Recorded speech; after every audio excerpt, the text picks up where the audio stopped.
Flight cancellations, queues at the airport, customs hell, soaring airfare costs. It's almost like they don't want us to travel. This pandemic has proved to be a golden opportunity for unelected ideological technocrats to change our way of life. Thanks to the pandemic and our compliance, the overzealous hand of the state is developing an iron grip. Western governments needlessly destroyed the travel sector, like so many other industries, in a completely failed experiment to control an airborne respiratory virus. Just like in hospitality and education, hysterically self-destructive policies which were not based on evidence or science have been another nail in the coffin of our diminished lives.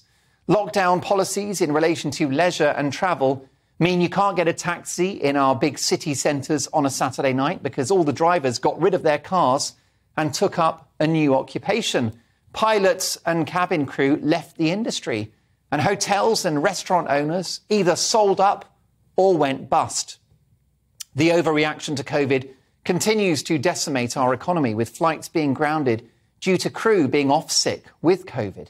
How many are seriously at death's door with Omicron, a virus milder than Val Doonican's greatest hits?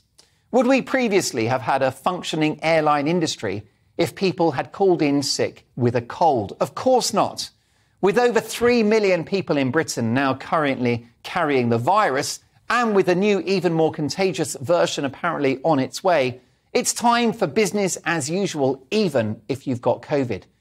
Treat it exactly as you would the flu, which means if you don't feel well, go to bed, and once you're better, get back to work. But if you're sat at home with no symptoms, but 2 red lines on the test, twiddling your thumbs, it's my view that it's time to crack on.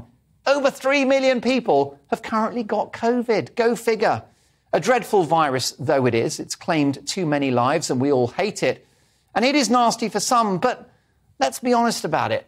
The eventual scaredy-cat scientists and arse-covering politicians who have tried to control this virus are eventually going to have to give up the ghost. It's a disgrace that people are now seeing their holidays cancelled partly because of COVID. We've been through hell for the last 2 years, and the great British public, hard-working people, viewers of this show, deserve a holiday and need a holiday for their mental and physical health, and because, frankly, without a few pints at the weekend, going shopping with the missus, having the occasional bite to eat out, and making their annual trip to southern Spain in August, life isn't worth living anyway. Going on holiday is good for the economy, great for jobs, and it's fun. Enough already with this travel chaos and this subtle attempt to ground us at home forever. The government must sort it now. Going on holiday is not a luxury and it's not a crime. It's an essential part of what makes life worth living, and it's a human right to travel. As far as I'm concerned, you've earned that holiday, folks. It's time for the British people to quite literally say, give me a break.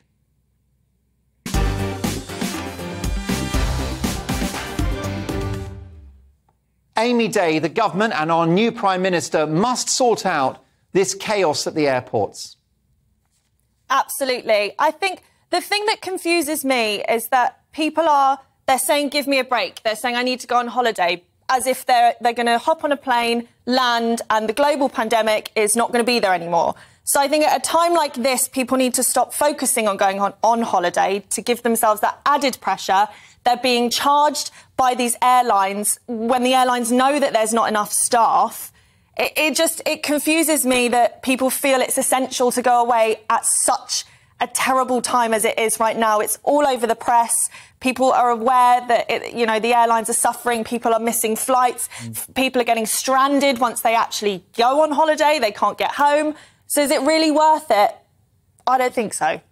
Well, perhaps not. But, Connor, I'm worried. I don't think they want us to travel. Absolutely not. I mean, you've now got, Patrick Vallance and the rest of Independent Sage moving over from COVID policy to pressuring climate policy. And we know they're going to take these behavioural nudge insights and do as Marina Mirza, who's an economic advisor to the UN and our mutual favourite Mark, the World Economic Forum, does, and reapply pandemic control measures to fight climate change. The World Health Organization already said climate change is the biggest existential threat to mankind. So, of course, emergency measures are perfectly justified for the jet-setting private jet class to make sure we little people can't go on holiday and pollute the planet. I think if I get cancelled on my holiday to Turkey in September, believe me, you'll be hearing about it. And it won't be for COVID, I can tell you that, because that's an absolutely ridiculous canard at this point. If they believe the vaccines are that effective, why would they stop us from going away even if we've got it?